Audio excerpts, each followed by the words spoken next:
பிரசன்னம் தேவ பிரசன்னம் இன்னும் உம்மை அறியணுமே, இன்னும் உம்மை அறியணுமே, இன்னும் கெட்டி சேரணுமே, இன்னும் கிட்டி சேரணுமே.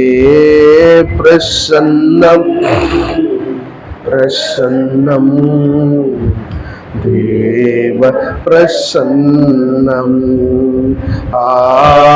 பிரசன்னம் பிரசன்னம் தேவ பிரசன்னம்.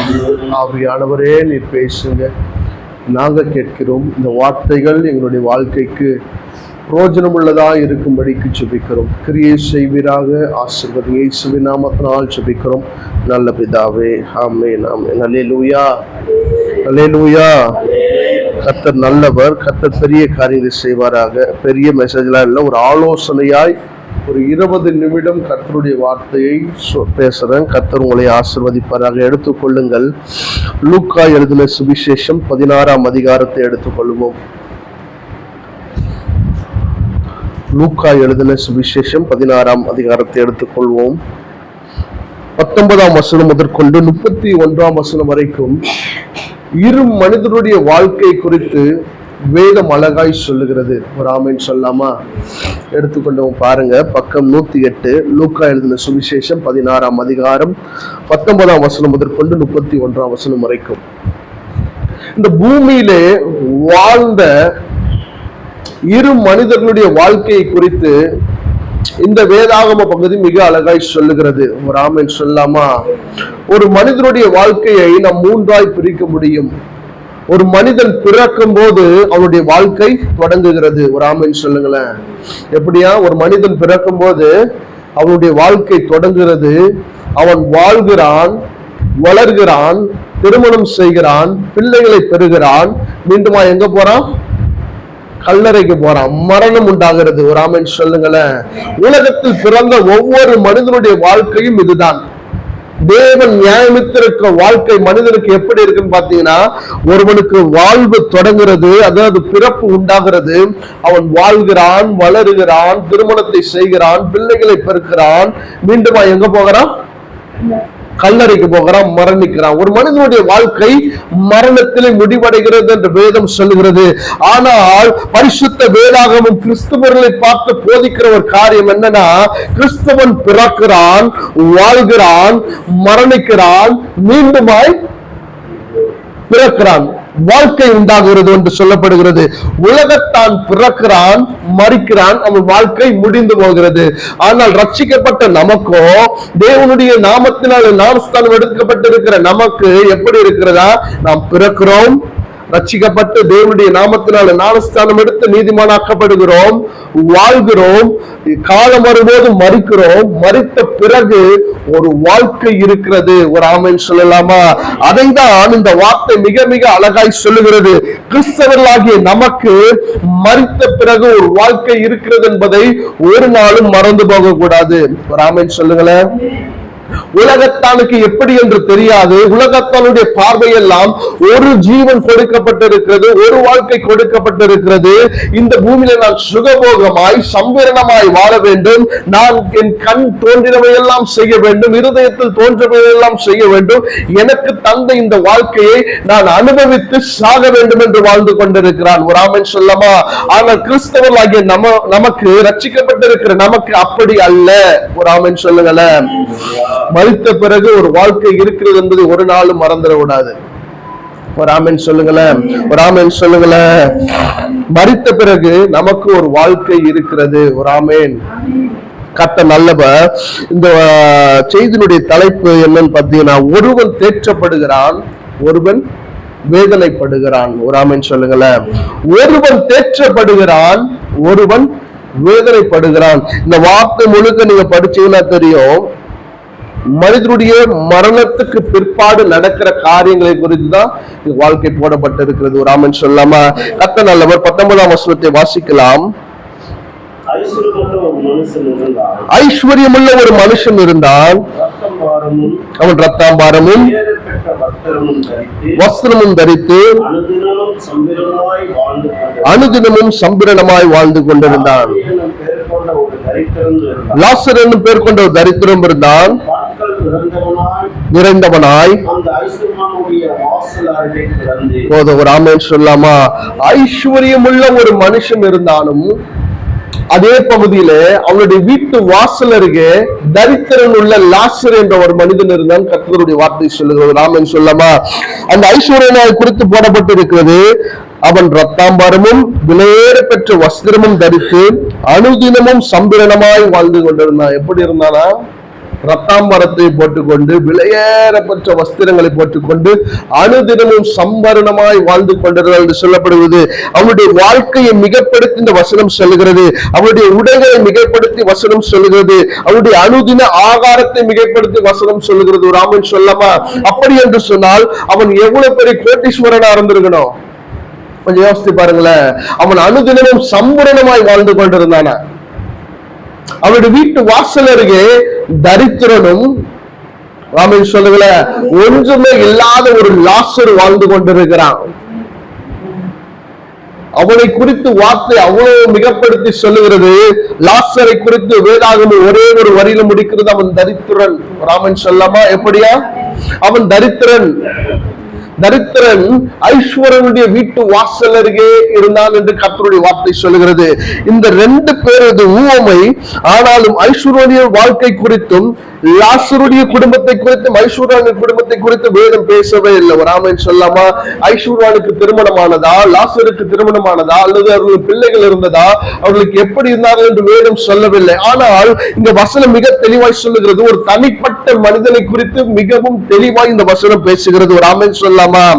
தேவனுடைய ராஜ்யத்துக்கு நீ போக வேண்டும் என்று சொன்னால் உன்னுடைய ஜீவியத்தை நீ காப்பாற்றிக் கொள்ளணும். ஒரு ஆமென் சொல்லாமா. உன்னாலே உன் கணவனுடைய ஜீவியத்தையோ உன் பிள்ளைகளுடைய ஜீவியத்தையும் ஒருபோது காப்பாற்ற முடியாது. ஒரு ஆமென் சொல்லமா. உன்னுடைய வாழ்க்கை தேவனோடு கூட தொடர்புடையதாய் உன்னுடைய ஜீவியத்தில் பரிசுத்தம் அவரோடு கூட நீ இணைந்திருப்பாய் என்று சொன்னால் உன் ஜீவியத்தை உன் தேவனாய் கர்த்தர் காத்துக் கொள்வார். ஒரு ஆமென் சொல்லமா. இங்க அப்படிதான் போடப்பட்டிருக்கிறது. அவன் ஐஸ்வர்யனுடைய வீட்டு வாசல் அருகே கிடந்தான் என்று சொல்லப்படுகிறது. ஒரு ஆமென் சொல்லமா. காலம் வந்தது. இரண்டு பேரும் மரித்து போனார்கள். ஒரு ஆமென் சொல்லாமா. இந்த சத்தியம் உலகத்தானுக்கு அல்ல, தேவனுடைய நாமத்தினால் ரட்சிக்கப்பட்டிருக்கிற தேவ பிள்ளைகளுக்கு தான். ஒரு ஆமென் சொல்லாமா. இரண்டு பேரும் மரித்து போறாங்க. ஐஸ்வர்யவானுக்கு இயேசு யார் என்பது நல்லா தெரியும். இந்த தரித்திரனாகிய லாசருக்கு இயேசு யார் என்பது நல்லா தெரியும். ஒரு ஆமென் சொல்லாமா. பிதா யார் என்பது நல்லா தெரியும். லாசருக்கும் பிதா யார் என்பது நல்லா தெரியும். ஒரு ஆமென் சொல்லாமா. இரண்டு பேரும் மரித்து போகக்கூடிய ஒரு சூழ்நிலை வருகிறது. மரித்து போகிறார்கள். கீழே தொடர்ந்து வாசினா தெரியும். மரித்து கொண்டு போய் விடப்பட்டான். ஐஸ்வர்யானும் மரித்து அடக்கம் பண்ணப்பட்டான். ஒரு ஆமென் சொல்லலாமா. போதும். தரித்திரனும் மரித்து தேவ தூதருடைய மடியில கொண்டு போய் விடப்பட்டான் என்று சொல்லப்படுகிறது. ஐஸ்வர்யானும் மரித்து அடக்கம் பண்ணப்பட்டான். ஒரு ஆமென் சொல்லலாமா. கர்த்தர் நல்லவர். இந்த பூமியில நம்முடைய வாழ்க்கை எப்படி இருந்தாலும் சரி, இந்த பூமியில நம்முடைய வாழ்க்கை மிக மோசமா இருந்தாலும் சரி, தரித்திரமா இருந்தாலும் சரி, இருக்க இடம் இல்லைனாலும் சரி, உண்ண ஆகாரம் இல்லைனாலும் சரி, உடுத்த உடை இல்லைனாலும் சரி, நம்முடைய ஜீவியம் கிறிஸ்துவுக்கு முன்பாக சரியா இருக்குமானால் நம்முடைய மரணத்துக்கு பிற்பாடு ஒரு வாழ்க்கையை தேவனாய் கர்த்தர் நமக்கு வைத்திருக்கிறார். ஒரு ஆமென் சொல்லாமா. ஒரு ஆமென் சொல்லாமா. இன்னைக்கு உலகத்துல எத்தனையோ பணக்காரர்கள் இருக்கிறார்கள், ஆஸ்தி படைத்தவர்கள், செல்வந்தர்கள் இருக்கிறார்கள். அவர்களுக்கு இல்லாத ஒரு நிச்சயமான நம்பிக்கை தேவனாய் கர்த்தர் நமக்கு கொடுத்திருக்கிறார். ஒரு ஆமென் சொல்லாமா. இந்த ஐஸ்வர்யான் மரித்தான். அவன் போன இடம் எங்கே? பாதாளத்துக்கு போனான். ஒரு ஆமென் சொல்லாமா. சில நேரத்துல நம்ம கூட நினைக்கிறோம், எதுக்குப்பா எனக்கு இந்த வாழ்க்கை, ஒன்றுமில்லாத வாழ்க்கை எனக்கு எதுக்கு? என் பிள்ளைகளுடைய வாழ்க்கை சரியில்லை, பிரச்சனை நிறைந்த வாழ்க்கை, வருமானம் பத்தல, சொந்த வீடு இல்ல, நான் ஏன் இப்படி இருக்கிறேன், என் சொந்தக்காரெல்லாம் நல்லா உயர்ந்து இருக்கிறானே, இவெல்லாம் பார்க்கும்போது உயர்ந்து கொண்டே இருக்கிறானே, ஆனா என் வாழ்க்கை மட்டும் மாறவே இல்லைன்னு சில நேரத்தில் நம்ம நினைக்கிறோம். ராமன் சொல்லாமா, நான் உங்களை பார்த்து இந்த காலை வேளையில சொல்றேன், வாழ்க்கை மாறினாலும் பரவாயில்ல, வாழ்க்கையில எந்த ஒரு நன்மை உண்டானாலும் பரவாயில்ல, நீ கர்த்தருடைய பாதத்தில் உறுதியாய் பிடித்திருப்பாய் என்று சொன்னால் உன்னுடைய மரணத்துக்கு பிற்பாடு ஒரு மகிமையான வாழ்க்கை இருக்கிறது என்பதை மறந்து போக கூடாது. ஒரு ஆமென் சொல்லாமா? மனிதன் இந்த பூமியில வாழ்கிற காலம் 70 வருஷம், பலத்தின் மிகுதினால 80 வருஷம், அவ்வளவுதான் ஒரு மனுஷனுடைய வாழ்க்கை. தேவனை கர்த்தர் அப்படியே முடிக்கிறாரு.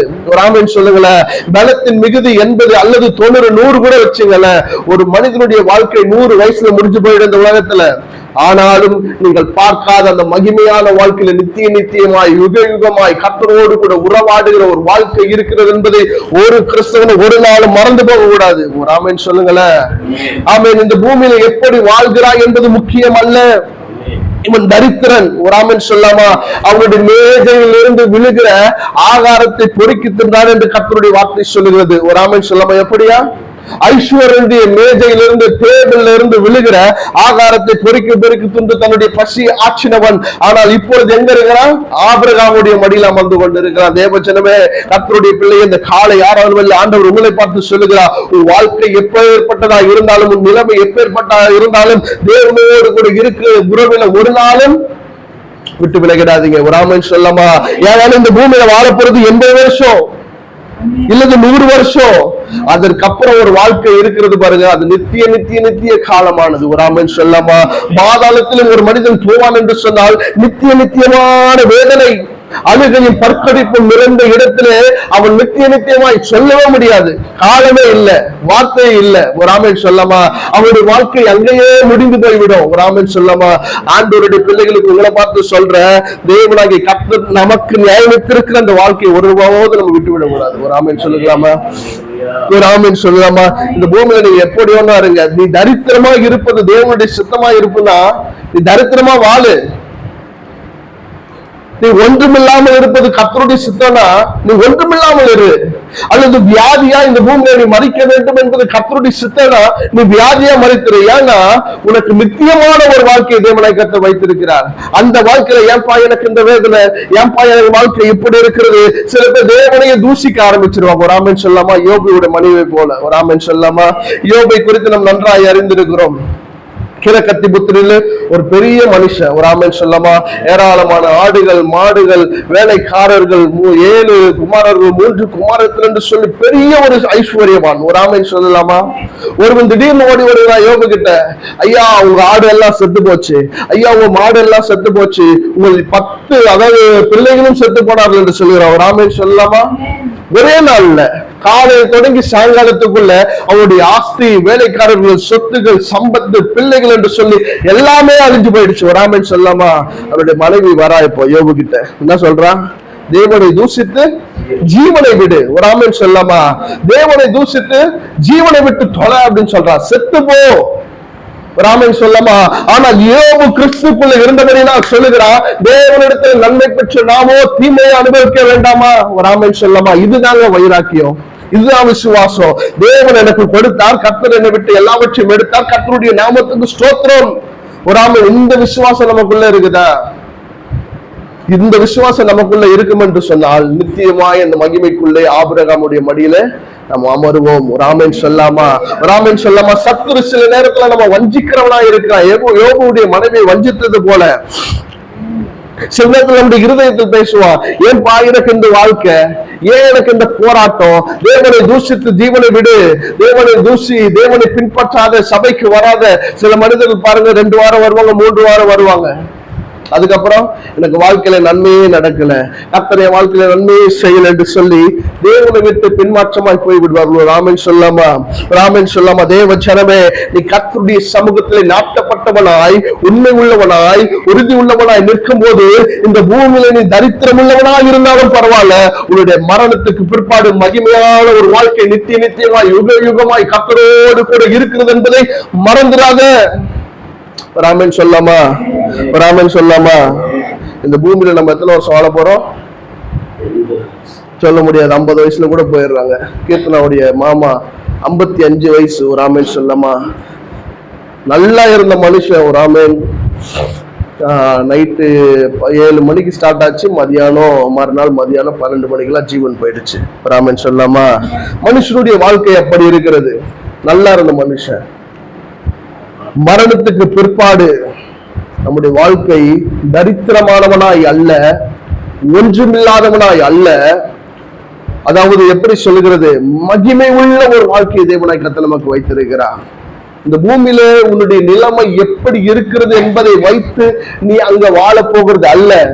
உன்னுடைய பூமியிலே நீ ஒன்றுமில்லாதவனாய், தரித்திரம் உள்ளவனாய், அதாவது மனிதர்களால் ஏளனப்படுத்தப்பட்டவனாய், புறக்கணிக்கப்பட்டவனாய் இருந்தாலும் கூட உன்னுடைய ஜீவன் கிறிஸ்துவுக்குள்ளே நிலைநாட்டப்பட்டிருக்கும் என்று சொன்னால் அந்த மகிமையிலே நீ மகிமை உள்ளவனாய், ஒரு ஆமென் சொல்லமா, அந்த நித்தியத்திலே நீ மகிமை உள்ளவனாய் தேவனாய் கர்த்தர் உன்னை வைத்திருக்கிறார். ஒரு ஆமென் சொல்லமா. யோபுடைய வாழ்க்கையில வந்த துயரங்கள் மிக மிக அதிகங்க, ரொம்ப ரொம்ப அதிகம். ஆனால் கர்த்தருக்குள்ள நிலைத்திருக்கிற அந்த வைராக்கி இன்றைக்கு நமக்கு வேணும். ராமன் சொல்லுங்களேன், ராமன் சொல்லுங்களேன். கர்த்தருக்குள்ள நிலைத்திருக்கிற அந்த வைராக்கி நமக்கு இருக்குமானால் எப்படி இரட்டிப்பான நன்மையை பெற்றானோ அதே போல இரட்டிப்பான நன்மையை நாம் பெற்றுக்கொள்வோம். ராமன் சொல்லுங்களேன், ராமன் சொல்லுங்களேன். சத்துரு அவ்வப்போது உடைய இருதயத்தை நோண்டிட்டே இருப்பான். எதுக்கு உனக்கு இந்த வாழ்க்கை, எதுக்கு உனக்கு இந்த ஜீவியம், சிலத்தில் ரொம்ப இருதயத்தை ரொம்ப கடினப்படுத்துவோம். ராமன் சொல்லமா. என்னுடைய வாழ்க்கையில கூட 2014 தொடங்கி 2024 வரைக்கும் 10 வருஷம் போராட்டங்கள். ராமன் சொல்லுங்களேன். ஊழியத்துல போராட்டம், வாழ்க்கையில போராட்டம், குடும்பத்துல போராட்டம், வருமானத்துல போராட்டம். 10 வருடங்கள் தேவனுடைய பாதத்தை உறுதியாய் பிடித்தபடியினாலே 2024 முதற்கொண்டு தேவனாய் கர்த்தர் எங்களை ஆசீர்வதிக்கிற விதம் ரொம்ப வித்தியாசமானது. ஒரு ஆமென் சொல்லுங்களேன். 10 வருடங்கள் உபத்திரங்கள். அநேக நேரத்தில் சத்துரு ஏன் ஏன் ஏன் என்று பல கேள்விகளை இருதயத்தில் வைத்திருந்தான். ஆனாலும் தேவன் எங்களுக்கு போதும். இந்த பூமியில நான் தரித்திரனாய் மரித்தாலும் பரவாயில்லை, பேரை எப்படி கெடுத்தவனாய் மரித்தாலும் பரவாயில்லை, ஆனால் நித்தியத்திலே கர்த்தரோடு கூட உலாவ வேண்டும் என்ற அந்த ஒரு சின்ன இருதயத்தில் இருந்தபடியினாலதான், கர்த்தருடைய பாதத்தை உறுதியாய் பிடித்தபடியினாலதான் தேவனாய் கர்த்தர் இன்றைக்கு இரட்டிப்பான நன்மைகள் தந்து கொண்டிருக்கிறார். ஒரு ஆமென் சொல்லுங்களே, ராமன் சொல்லாமா. கர்த்தருடைய ஜனமே, இந்த பூமியில உன் வாழ்க்கை எப்படி இருந்தாலும் பரவாயில்ல. வியாதியோடு இருக்கியா, கர்த்தருக்கு நன்றி சொல்லு. பொருளாதாரத்துல பிரச்சனையா இருக்கா, கர்த்தருக்கு நன்றி சொல்லு. இல்ல குடும்பத்துல பிரச்சனையா இருக்கா, கர்த்தருக்கு நன்றி சொல்லு. ஒன்றுமே இல்லையா, கர்த்தருக்கு நன்றி சொல்லு. வீடு இல்லையா, நன்றி சொல்லு. இதுவரைக்கும் தேவனுடைய சமூகத்துல ஒரு சொந்த வீடு வேண்டுமான்னு சொல்லி ஜெபிச்சதே கிடையாது இதுவரைக்கும். ஆனா ஆண்டவரே ஒரு சொந்த ஆலயத்தை கொடுங்கப்பான்னு பலமுறை அனுதினமும் ஜெபிக்கிறோம். ஒரு ஆமென் சொல்லமா. ஏன்னா தேவனுக்கு தெரியும், உன்னை அழைத்த தேவனுக்கு உனக்கு என்ன கொடுக்கணும்னு தெரியாதா? ஆகாயத்து பறவைகளை பாருங்கள், அவைகளை போஷிக்கிற தேவன். நம்மை படைத்திருக்கிற தேவனுக்கு நமக்கு என்ன கொடுக்கணும்னு தெரியாதா? ஒரு ஆமென் சொல்லமா. நீ எந்த நிலைமையில இருந்தாலும் தேவனுக்கு நன்றி சொல்லு. ராமன் சொல்லாமா, ராமன் சொல்லாமா. ஏனென்று சொன்னால் நீ மரித்த பிறகு உனக்கு ஒரு வாழ்க்கை இருக்கிறது என்பதை ஒரு நாள் நம்ம மறந்து போயிடக்கூடாது. அது நித்தியமாய் யுக யுகமாய் கர்த்தரோடு கூட உறவாடுகிற ஒரு மகிமை உள்ள வாழ்க்கை. இந்த நம்பிக்கை உலகத்தானுக்கு இல்லை. ஒரு ராமன் சொல்லாமா, ஒரு ராமன் சொல்லாமா. எப்படி தேவனை பின்பற்ற வேண்டும் என்று தெரியுமா? நகோமியை ரூத்து நம்ம எடுத்துக்கொள்ளாம. எல்லாவற்றையும் நகோமி இழந்து போனான். கணவனை இழந்தான், 2 பிள்ளைகளை இழந்தாள். ராமன் சொல்லாமா. ஒரு மருமகள் நகோமியை முத்தமிட்டு ஓர்பால் கடந்து சென்றாள். ஆனால் ரூத்தை பார்த்தீங்கன்னா நகோமியை விட்டு பிரியவே இல்லை. ராமன் கர்த்தருடைய வார்த்தை மிக அழகாய் சொல்லுகிறது. நகோமி சொல்ற, அப்பா நீ உங்க வீட்டுக்கு போயிடுங்கப்பா, என்னால முடியாது, எனக்கு பிள்ளைகள் இல்லை, நான் இன்னொரு திருமணத்தை பண்ணி பிள்ளைகளை பெற்றுக் கொடுக்கிற அளவுக்கு வயதும் இல்லை, நீங்களும் வயதாயிடுவீங்க, அதனால போங்க, வேற ஒரு திருமணத்தை பண்ணிட்டு போங்கன்னு சொல்றா. ஆனால் ரூத்துக்கும் மனதில்லை. என்ன தெரியுமா சொல்றா? நீ எங்க போறியே நாங்க வரேன், எந்த தேசத்துக்கு போறியோ அந்த தேசத்துக்கு வர, உன் தேவன் என்னுடைய தேவன், எங்க மறிக்கிறையோ அங்கே மறிப்ப. இப்பேற்பட்ட நம்பிக்கை ஒவ்வொரு கிறிஸ்தவனுக்கும் உண்டாக வேண்டும். ராமன் சொல்லாமா. என் தேவன் எனக்கு நன்மை செய்தாலும் பரவாயில்ல, நன்மை செய்யாகாட்டியும் பரவாயில்ல, அவர் என் கூட இருந்தாலும் பரவாயில்ல, இல்லைனாலும் பரவாயில்ல, நான் என்னை அழைத்திருக்கிற தேவன் உண்மை உள்ளவராக இருக்கிறபடினாலே, அந்த மகிமையின் நம்பிக்கை எனக்கு அவர் வைத்திருக்கிறபடினாலே, நான் என் ஜீவனுள்ள நாளெல்லாம் அவரை பின்பற்றுவேன் என்ற ஒரு விசுவாசம் இருதயத்துல இருக்கணும். ராமன் சொல்லாமா, ராமன் சொல்லாமா. அப்படிதான் ரூத் நகோமியை பின்பற்றி போனான். தேவன் கைவிட்டாரா? தேவன் கைவிட்டாரா? அவ எங்க போறாலும் தெரியாது. எந்த நாட்டுக்கு போறாலும் தெரியாது, ஒரு ஆமென் சொல்லாமா? எப்படி வாழ்க்கை இருக்க போதும் தெரியாது. ரூத்துடைய குடும்பத்தை விட்டுட்டா, தேசத்தை விட்டு தேசம் போறா, சொந்தங்களை விட்டுட்டா, உறவுகளை விட்டுட்டா, எங்க போறானோ என்ன பண்ண போறான்னு தெரியாது, அடுத்த வேளை உணவுக்கு என்ன பண்ண போறான்னு தெரியாது, உடுத்த ட்ரெஸ் வச்சிருந்தாலும் கூட தெரியாது. ஆனால் கர்த்தரை நம்பி போனவளை தேவனாகிய கர்த்தர் ஒரு நாளும் கைவிடவே இல்லை. ரூத்துடைய ஆசீர்வாதம் மிக மிக பெருசுமா. அதே போலதான் இந்த பூமியில நமக்கு என்ன இருந்தாலும் சரி இல்லைனாலும் சரி, கர்த்தர் மேல வைத்திருக்கிற விசுவாசம் நிச்சயம் உள்ளதா இருக்கும் என்று சொன்னால், இந்த பூமியில கர்த்தர் நம்மளை ஆசீர்வதிப்பார். நிச்சயம் ஆசீர்வதிக்காம போக மாட்டார். ஒருவேளை அவர் உன்னை ஆசீர்வதிக்கலனாலும் பரவாயில்ல, மகிமையான வாழ்க்கையை வச்சிருக்கிறார். எத்தனை பேர் விசுவாசிக்கிறீங்க? ராமன் சொல்லாமா? ராமன் சொல்லாமா? இந்த பூமியில நாம் எப்படி வாழ்கிறோம் என்பது முக்கியம் அல்ல. லாசருடைய வாழ்க்கையை குறித்து கற்றுக்கொள்வோம். அவன் தரித்திரன், அடுத்த வேலைக்கு ஆகாரம் இல்லாதவன், உடுத்த உடை இல்லாதவன், இருக்க வீடு இல்லாதவன், ஆனாலும் கர்த்தருடைய மடியில் போய் அமர்ந்தது எப்படிமா? தேவன் மேல் வைத்திருந்த விசுவாசம். சம்பூரணமாய் வாழ்ந்தவன் பாதாளத்துக்கு போனான், தரித்திரமாய் வாழ்ந்தவன் தேவனுடைய மடியில் போய் அமருகிறான். ராமன் சொல்லாமா? ராமன் சொல்லாமா? ஒருவேளை கர்த்தருடைய வருகை வருமானால் ரகசிய வருகையில நாம் எடுத்துக்கொள்ளப்படணும். எத்தனை பேர் விசுவாசிக்கிறீங்க? அல்லது கர்த்தருடைய வருகை ரகசிய வருகை தாமதமானால் நாம் மரிப்போமானால், பரிசுத்தம் உள்ளவனாய் நீதிமானாய் மரிக்கும் பொழுது மேகத்தின் மேலே கிறிஸ்து இயேசு வரும்போது புதைக்கப்பட்ட முதலாவது பரிசுத்தவான்கள் எழுந்து அவரோடு கூட போவாங்க. ஒரு ஆமென் சொல்லாமா? ரகசிய வருகையிலே தேவனுடைய வருகை இருக்குமானால் நாம் எடுத்துக்கொள்ளப்படுவது மிக மிக நல்லது. நீ ரகசிய வருகையில போயிட்டெல்லாம் தப்பிச்சிட்ட, தேவனோடு கூட, தேவனுக்கு மனவாட்டியாய் அவரோடு கூட போயிடலாம். ரகசிய வருகையில கைவிடப்படுவோம் என்று சொன்னால் இந்த பூமியில நாம் அலக்களிக்கப்படுவோம். ஒரு ஆமென் சொல்லுங்களேன்.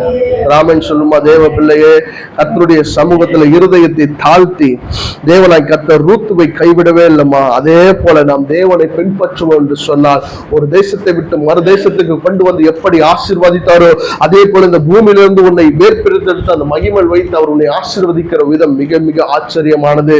இதுவரை கண் கண்டதும் இல்லை, காதுகள் கேட்டதும் இல்லை, இருதயத்தில் தோன்றதும் இல்லை என்று கர்த்தருடைய வார்த்தை சொல்லுகிறார். அவர் நமக்காய் ஆயத்தம் பண்ணி வைத்திருக்கிற மகிமை குறித்து ஒரு ஆமென் சொல்லாமா?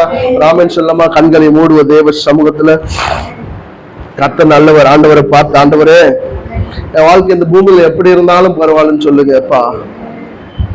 அடுத்த வேலைக்கு ஆகாரமே இல்லைன்னா கூட பரவாயில்ல. அப்படிப்பட்ட தேவன் அல்ல. காகத்தை கொண்டு உன்னை போஷிக்க வல்லமையுடையவர். மீனின் வாயிலே காசை வைத்து உன்னுடைய தேவைகளை சந்திக்க அவர் போதுமானவர். ஆனாலும் ஒருவேளை நீ தரித்திரமாய் வாழ வேண்டும் என்பது அவருடைய சித்தமாய் இருந்தாலும் கூட, ஆண்டவரே நான் தரித்திரனாய் வாழ்வது எனக்கு நல்லதுன்னு சொல்லுங்க. அதனால என்னுடைய பிரமாணங்களை நான் கற்றுக்கொண்டேன் என்று தாவீது சொல்லுகிறான். ஆண்டவரே, நீ ஒரு நாளும் எங்களை கைவிடுகிற தேவன் அல்ல. இஸ்ரவேல் ஜனங்களை பகலிலே மேக ஸ்தம்பத்தை கொண்டு இரவிலே அக்கினி ஸ்தம்பத்தை கொண்டு பாதுகாத்தவர். கண்மலைகளை பிளந்தவருடைய தாகத்தை தீர்த்து வானத்தின் மன்னாவை தந்து தம்முடைய பிள்ளைகளை போஷிக்க வல்லமையுடைய தேவன் அவர். ஆனாலும் ஒருவேளை நான் தரித்திரமாய் வாழ்வது உமக்கு சித்தமானால், நான் பிரச்சனையோடு கூட வாழ்வது உமக்கு சித்தமானால், நான் போராட்டங்களோடு கூட வாழ்வது உமக்கு சித்தமானால், கர்த்தாவே நான் வாழ்வது எனக்கு நல்லது என்று ஒப்பு கொடுங்க. நான் நல்லதுப்பா, 10 வருஷம் எங்க வாழ்க்கையில தீமையை அனுபவிச்சது நல்லது, போராட்டங்களை அனுபவித்தது நல்லது, சங்கட்டங்களை அனுபவித்தது நல்லது, அசிங்கங்களை அனுபவித்தது நல்லது. அதனால் உங்களுடைய பிரமாணங்களை நாங்கள் கற்றுக்கொள்கிறோம். அப்படியே விட்டு செல்கிற தேவன் அல்லமா. உன்னை மகிமையில வைத்து அழகு பார்க்கிற தேவன் அவர். உன்னை மகிமையில வைத்து அழகு பார்க்கிற தேவன்.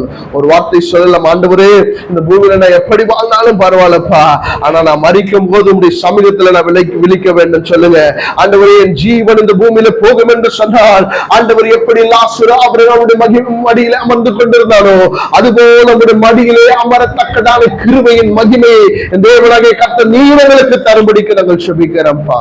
உலகத்தின் போராட்டங்களை உதறி, உலகத்தின் இச்சைகளை உதறி, உலகத்தின் ஆடம்பரங்களை உதறி, உலகத்தின் ஆசைகளை உதறி, தேவன் எங்களுக்காக வைத்திருக்கிற அந்த ஆனந்த பாக்கியத்திற்காக தொடர்ந்து ஓடுகிற மகிமையின் கிருபையின் அபிஷேகத்தை தேவனாய் கர்த்தருடைய பிள்ளைகளுக்கு தரும்படிக்கு செபிக்கிறேன். இந்த பிள்ளைகள் நாங்கள் மனதார ஆசீர்வதிக்கிறோம். பெரிய காரியங்களை செய்ய இயேசுவின் நாமத்தினால் செபிக்கிறேன் நல்ல பிதாவே.